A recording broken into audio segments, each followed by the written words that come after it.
Let's get ready to rumble!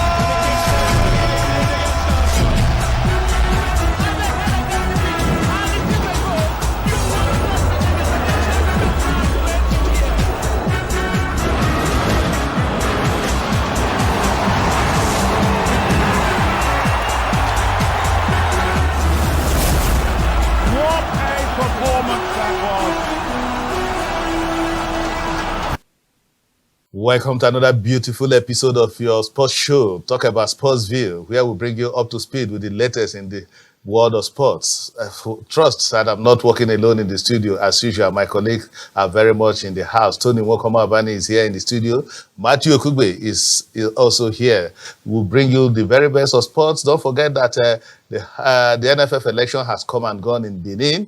All the drama that took place, all the rag battles, all the intrigues, we'll bring it to you today. We'll take a look at what happened in Benin, where Guzo emerged as the new NFF president. And then Nigerian clubs are on the continent. They are facing North African oppositions. Will they be able to cross the hurdle? We'll take a look at that. And it's not just in football that things are happening. In basketball, the MBBF board has been re-inaugurated, quote and unquote, by the sports ministry. All that and more for you on the show. After this break, where we'll come back, we'll begin to fire on our cylinders. Don't go away. It is Sportsville.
Pass it to the right, and it's a goal! So, where does football live? Football lives here. You could win a trip to the FIFA World Cup plus other amazing prizes when you spend a minimum of 50,000 naira monthly or $1,000 with your Visa card in at least 5 transactions. All right, welcome back. If you are just joining us, you've not really missed much, but I hope you enjoyed those shots of the week put together by my producer there for you. All right, let me now introduce my colleagues. Let me start from my immediate right where Tony Obani is seated. Tony, welcome to Sportsville. Thank you so much, George, and of course, I welcome our viewers. It's a loaded program, like George said, and we're here to do justice to it. All right, we're here to do justice to it, and one man that I know will do justice to it in a very humongous manner is my colleague and friend, Matthew Okugbe. Matthew, you're welcome to Sportsville. Yes, thanks for having me, George. Feels good to be here. So much making the rounds in the world of sports, especially from the home front. The political side, really bubbling with stories, and we're here to dissect and make do of them. All right, Matthew is talking about the political side. The campaign has started in politics, and in sports politics, it is equally bubbling.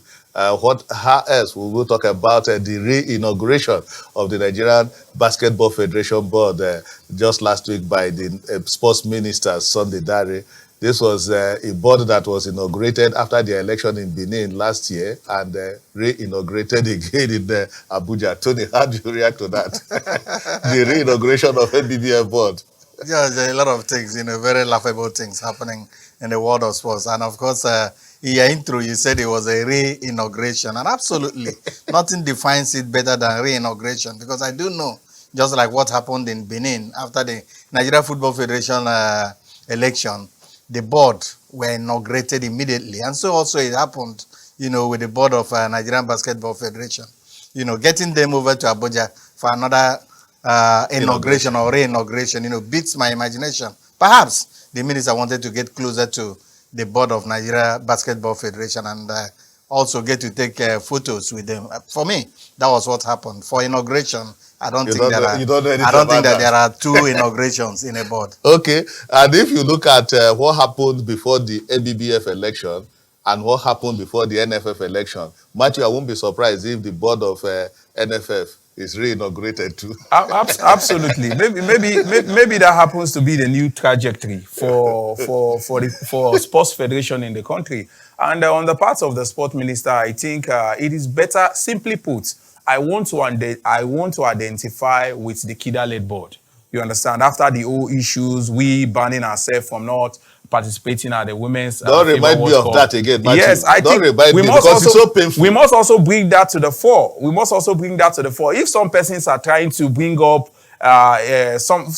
bring up system to ensure that they cover up the old mess that we've suffered, we must put it out there. I feel coming at this point to say you want to re-inaugurate a board that has been inaugurated from the day they were elected, for me, it's absolutely out of place. Well, let's take a break. When we come back, we'll continue. Then we'll take you to what happened, the drama, the intrigues, and everything that happened in Benin, where Shehu Guzo emerged as the new NFF president. After this break. The truth about it is that, yeah, I understand it's politics. And I really do understand that. And yes, people make you promises, and you have, in every election, you will come with hope. What would people like Sheyi say? They have constituencies. What would people like Diko say? They have constituencies. Everyone called me an outsider, but I came from the outside to prove a point that I'll be back next 4 years. I'll be back. And again, I think I gave it my best shot. I've learned that the system is very corrupt. Absolutely very corrupt, in the sense that you need a lot of money to win elections. You know, especially in Nigeria, not just having money, being able to induce people to win elections. I'm not sure that's right. No, how can I induce anyone? I don't have money to induce. I don't have money to induce anyone. It cost me close to 15 to 20 million. You know, not because I gave money to people, but because I had to travel around the nations. I had to meet with people. I had to, you know, it's natural. We will keep putting pressure, especially with the Players Union. We'll keep putting pressure until we expand the Congress. And when we expand that Congress, it will be a level playing field for most people. You pass it to the right, and it's a goal! So, where does football live? Football lives here. You could win a trip to the FIFA World Cup plus other amazing prizes when you spend a minimum of 50,000 Naira monthly or $1,000 with your Visa card in at least 5 transactions. Gentlemen, you saw Ida Peter side there speaking to us that it was an election that was laced with corruption. He didn't miss words in burying his mind, Tony. Yeah, George, you know, like you people were there, you and Matthew, and of course there were a lot of allegations of money. Not just money, not Naira, American dollars, you know, that were, you know, just flowing everywhere. And it has become a norm somehow in Nigeria. There is no smaller election in Nigeria, be it at the bigger level, you know, and of course in sports. And that shows the desperation of people who want to serve. Ordinarily, George, I think that elections are meant for people, are meant for service. You know, people go out to serve. People beg, you know, so that they can serve. But here, people spend money. People go out of their ways to borrow money to run for elections. I think it's time that we begin to ask, what exactly are these people looking for? And that is why you see that there is no how our football, you know, can be steady. Our football cannot grow. Because if you borrow money, if you go out of your way to induce people, go as much as paying $30,000, $20,000 as we are alleged, George, that means there is something that you are targeting. And until you get that thing, you cannot concentrate in thinking of development, of grassroots development. And you were there, and Matthew, Matthew, two of you were there. Yes. Did you see dollars? Did you see the dollars? That's exactly what I want to find out. Did you see the dollars fly? You heard from a candidate who happens to... Okay, you weren't a candidate. You heard from a candidate who was part of the process, who understands the nitty-gritty, who saw the system, who canvassed, who spoke to the delegate, who also reached out to other contestants to know how they were faring. So for me, there is no better person to have said this than Peter Saidida himself. We understand that even election preceding what happened in Benin, we knew that the process had been monetized before now. So for me, it's not new. So for me, it's just a bitter pill that needs to be nicked in the bud. If, as at this point in time, we're talking of monetization of a football election, then what becomes of the larger society? For me, it's a very, very sad tale. I was in Benin and you could see the desperation on the part of most of the aspirants. And even after the election, an aspirant who failed to win sent a couple of his aides to meet a few persons to ask for returns. I can't begin to call names at this point in time. I was there as a journalist to do my job. And he was saying, we can't give you your money back. We can't give you your money back. They voted for you. He said, no, if they voted for me, then what happens? Why were the votes? Why did the vote reflect? Okay. One zone that became very controversial and at the end of the day was suspended is the Southeast zone.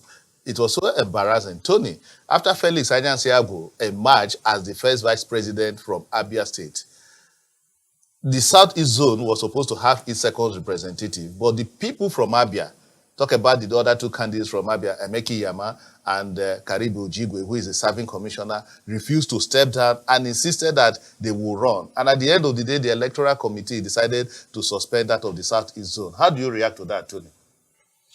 Judge, it's indeed very, very sad. It's very, very sad. One, as it concerns everybody, it concerns Southeast, where I come from. And, there has always been bad news emanating from Southeast, and this did not in any way help. But all the same, Judge, I will not in any way blame Emeka Nyama and Karibu Ojigwe. I think I will blame the electoral committee. The electoral committee had every power. They were the ones that organized the elections. And of course, they followed everything, accordingly.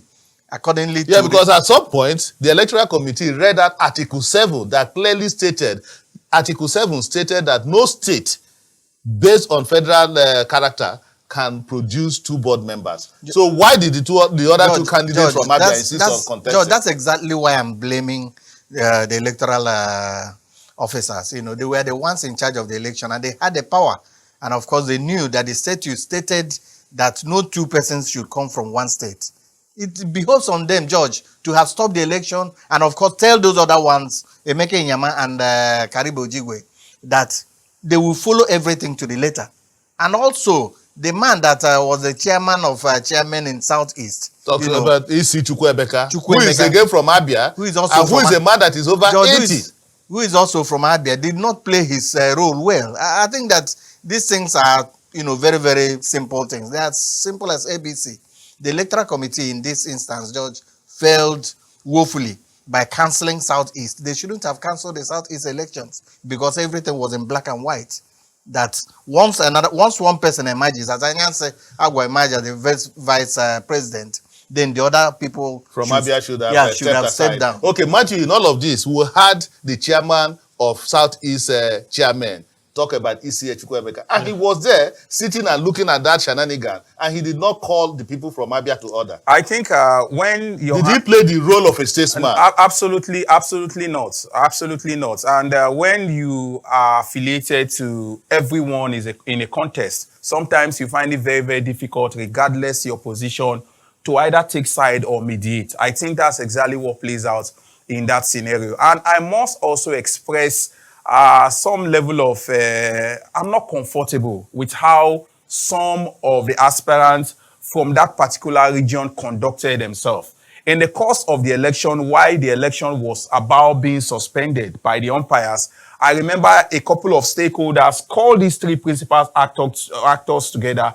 I was standing not too far from where they were having this conversation, and they did all they could, and none of these persons decides to step aside for those who were the bona fide candidate to run after Felix Anyansiago had pitched his tent as the first vice president. For me, it is not a good one. Those in the region, I feel, should call these people to order and begin to ask them plenty of questions. Because if it is all about service, if it's all about football development from the NFF, bringing something to your region as a representative, the level of desperation we saw shouldn't come up in the first place. Yeah, George, I think that Emeka Inyama, you and I know that Emeka Inyama knows. Emeka Inyama has been a board member. Emeka Inyama is one of, the eggheads from the southeast. And of course, we know his administrative acumen. I think there is more to what happened than, because ordinarily, the Emeka Inyama that I know will not insist, on going against the law. I think we should reach out to Emeka Inyama to equally find out exactly, what made him do what he did. But beyond what happened to the Southeast Zone, let's talk about Barrister Seyi Akiwumi, who, after the first ballot, insisted that he wasn't going to continue second ballot with Guzo, even though the law had allowed for him to go into a second ballot, Tony. Yeah, I think that that's exactly the way it should go. And that's sportsmanship, exhibited by Barrister Seyi Akiwumi. Akiwumi, a lawyer of note, we all know, is one that respects the law, and one that also, he has done so many things to promote football. And you could just see that despite whatever he must have spent, that the man also respected the law and somebody who thinks ahead. Beyond respecting the law, Tony, he didn't see it as a do-or-die affair. Absolutely, George. I'm just saying that I'm applauding Barrister Seyi Akiwumi just as much as I'm applauding Emerowa. Because these two people, they had very sterling characters. Despite every other thing that didn't go their way, they exhibited that, sportsmanship. That football must come first. Yes. And at the end of the day, like Tony tried to point out, Chris Emeruwa handed over a wonderful blueprint to Guzo to say, you can work with this. All right, so Barrister Seyi Akiwumi and Chris Emeruwa will say, good one out there. Your behavior in Benin was splendid, I must tell you, because you allowed football to come first. And talking about the whole thing, the World Soccer Governing Body, NFF, has FIFA, I must say, has congratulated NFF for a wonderful election. And the observers were there, Tony. They were in Benin to observe the election, and Gian Infantino has congratulated Guzo and his team. So politics, enough of politics now. It's time for them to move the game forward. Let's take a break. When we'll come back, we'll talk about Nigerian teams in the continent after this. It's a two-way game, home and away. And first of all, we try to keep our clean sheet. Then we try to get the necessary goals that will make the job easy for us in the second game. Yeah, I've been seeing some of their videos and everything, a handful of information about them. Yeah, not too much, but no matter how you know a game, a team, it's when you are playing him that you know him better.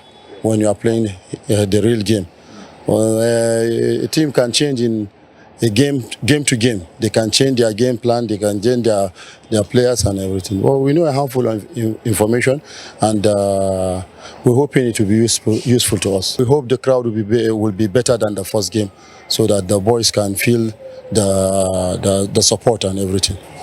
I think the advantage we have right now is the supporter we are getting from the Lagos state government. Everybody's coming out, they are cheering us up, everybody's encouraging us. They believe we can do it. So for me, the fans is one of the advantage we are having, and then playing at home first, we know it's another advantage for us because we have to take all our chances. From the training, we are really working hard because we know the task ahead of us is not a small task. We know the kind of team we are playing, so we are really working hard just to make sure we have the day. At least we get the 3 points. Football is the same everywhere. Everybody knows they are North Africa. They are not playing like a standard football in Europe of which that is the belief of everybody. But we know it's football. It's 11 versus 11. So we believe we can come up anytime and deliver. So we don't care. Maybe they are from North Africa or South Africa. We just have to come out and play our ball. Be a part of this life-changing season of huge wins. Visit betway.com.ng. Correctly predicts the outcome on Pick 8 with 25 Naira to win 500,000 Naira. Pick 13 with 50 Naira to win 14.3 million Naira. Or Pick 17 with 100 Naira to win 850 million Naira. Play the Betway Night Jackpot now. Betway.com.ng. Terms and conditions apply. All right, welcome back. We're talking club football now, and you saw the interview. We had the exclusive one to us, Kwara United coach and the goalkeeper. assuring Nigerians that they would deliver. Well, tough one for Nigerian clubs. Rivers United up against Wydad Casablanca of Morocco. You know the Moroccans, one of the top teams in Africa. And then Plateau United against Esperance. That's another difficult one. And Kwara United against RS Bekane. I don't know how they will be able to cross these hurdles. But in any case, all the motivation is coming from Governor Nyesom Wike of Rivers State ahead of this big game. Rivers United against Wydad, and the governor is saying, go there and I will use my POS as the power of sports to lift you with $40,000 each if we're able to beat Wydad and get into the group stage of the CAF Champions League, the money spinning CAF Champions League. Well, I think that's a good motivation for Rivers United ahead of this one, Tony. Yeah, George, I think that the governor of Rivers State, Wike, has equally, shown where everybody should go. That's in terms of support. That's financial, very heavyweight support, George. $20,000. No, $40,000. $20,000, George, for winning the league. Okay, for winning the league. And then promising $40,000 if you can get into the group stage. Yes, if they could just overcome with that Casablanca. George, I think that the boys, they already know the exchange power of the dollar to naira. And that, to me, George, will definitely, propel them into, like they say, dying. Let's die on the pitch, George. Because if you calculate $40,000 with your calculator, George, I think... Okay, Matthew, will 40,000 be able to come out from POS? That's a very big one. Oh. That's a very big one. But we must note, the North Africans are highly prepared. Beyond the financial motivation, if your boys are unable to bring their A game to bear, I feel the money won't be able to do the magic. Regardless of motivation, if you look at the level of preparedness, the quality of players, quality of coaching on the part of the North Africans, if you must beat them, you must be prepared. It's beyond monetary motivation, if you ask me. I know that Matthew knows what he's talking about after watching Remo Star against AS FAR of Morocco. Absolutely. We saw it all at Remo Stadium. Those young boys did everything they could, but at the end of the day, the Moroccans showed that they had experience and everything going for them. All right, we'll take a break. When we come back, we'll continue with the show. I hope you are enjoying Sportsville. My name is Gloria Bonner, super fat defender. Keep watching Sportsville.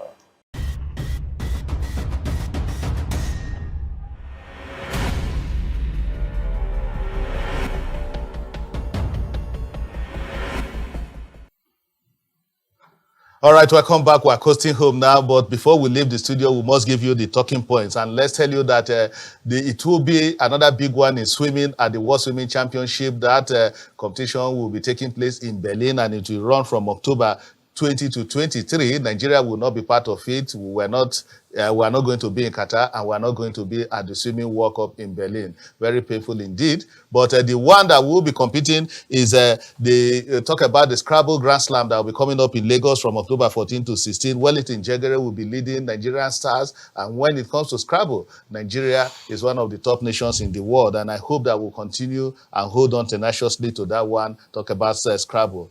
And then the Flamingos, they will be starting their under-17 Women's World Cup campaign against Germany on Tuesday. We wish these little girls the very best of luck, and we hope that they get it right at the under-17 Women's World Cup.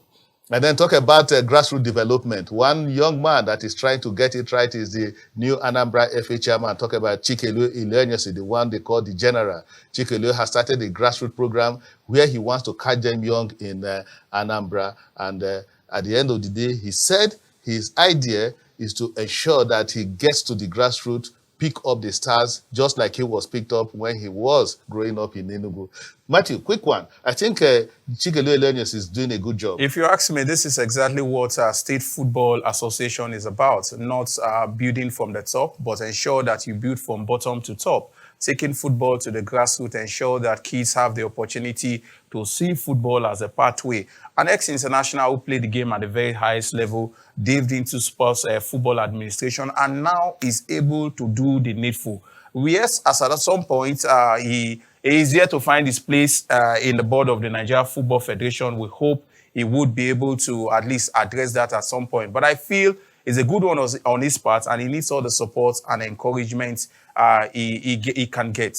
All right, Chikelue, the one we call the general, will say congratulations for trying to get it right in Anambra. On a very sad note, let's tell you that the CEO of Sportsville, talk about Honorable Frank Ilaboya, is actually in pains. He lost his elder brother, Honorable Mr. Harrison Ilaboya, who was just 60 in the United States of America, and he has since been buried. So we say may Harrison's soul rest in peace, and Ilaboya's the fortitude to be able to bear this painful loss. Tony, it was very sad news coming out from the US. It's really very sad. Our prayers are with the Elaboyers, and we pray that, the late Elaboyer finds rest in the bosom of Jesus Christ. Amen and amen. Matthew, thank you for being part of Sportsville today. Yes, thanks for having me. Feels good to be here. And thank you, Tony. Welcome, Obane. Yeah, thank you. You people, you have not given to me what you people, minted, from Benin. Shishi. We didn't get any. You can see that Matthew said it loud and clear. We were not part of the dollarized election in Benin. All right, that's the show. We hope you have enjoyed Sportsville today. We'll see you, God willing, next week. Bye-bye and God bless.